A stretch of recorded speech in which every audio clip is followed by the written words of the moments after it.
behalf.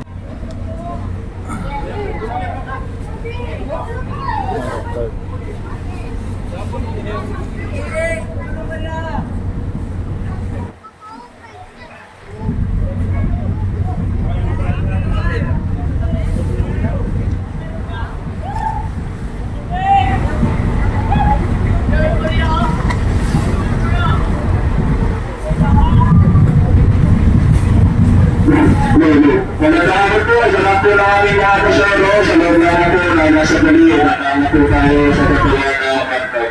Para po sa inyong kaligtasan, mangyari naman po, nakatiling na lang po at hindi pagkanak na nakataang ang barko.